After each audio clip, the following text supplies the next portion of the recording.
So for learning target 7.4, you're going to have equations in various forms, and you're going to be asked to say anything you know about the parabola. And it's not just it opens up.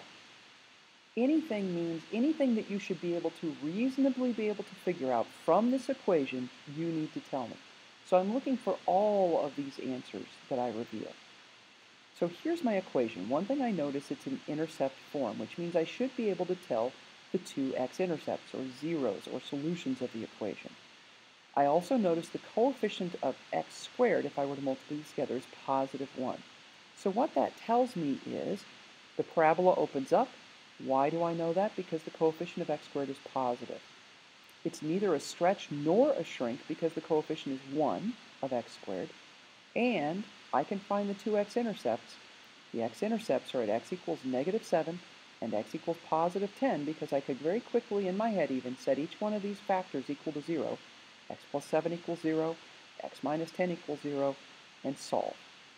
So when it's in intercept form, those are the three things I should reasonably be able to say. This one's in vertex form.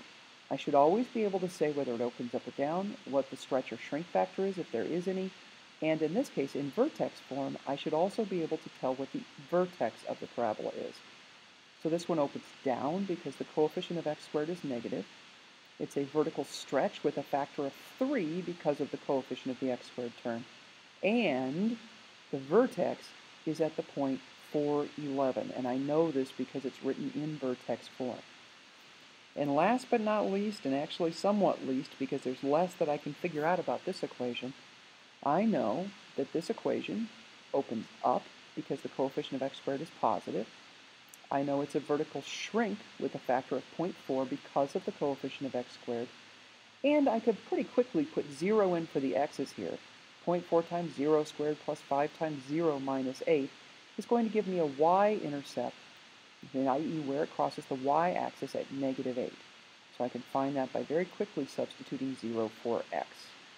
That's about all I can say without doing any significant work on these problems. That's about it.